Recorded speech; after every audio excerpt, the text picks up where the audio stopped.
My name is David Holst. I'm a physician practicing in orthopedic surgery here at Duke Health.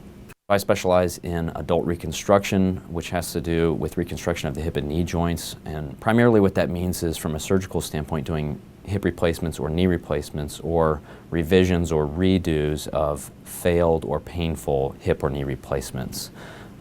So patients who have complaints related to their hip and knee or problems arising from a hip or knee replacement that they've previously had done.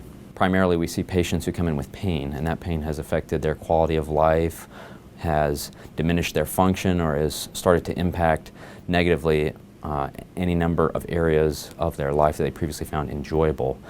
And so not only to try to answer what is the cause of that, why are they having that pain, but also to sort of guide them through and to educate them on what options are at their disposal for treatment, and ultimately for some patients to undergo surgery as well. I think it's important to note that that's a two-way dialogue in coming to that conclusion about approaching surgery, to involve them in the decision-making process. Well, I think that orthopedics is a very satisfying field because of the restoration of mobility, improvement of function, and I think that that's nowhere seen more clearly than in the field of hip and knee reconstruction.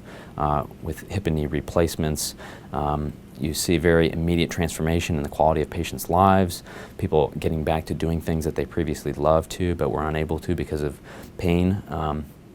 And I think that that is very personally gratifying, as a physician, to see that transformation take place.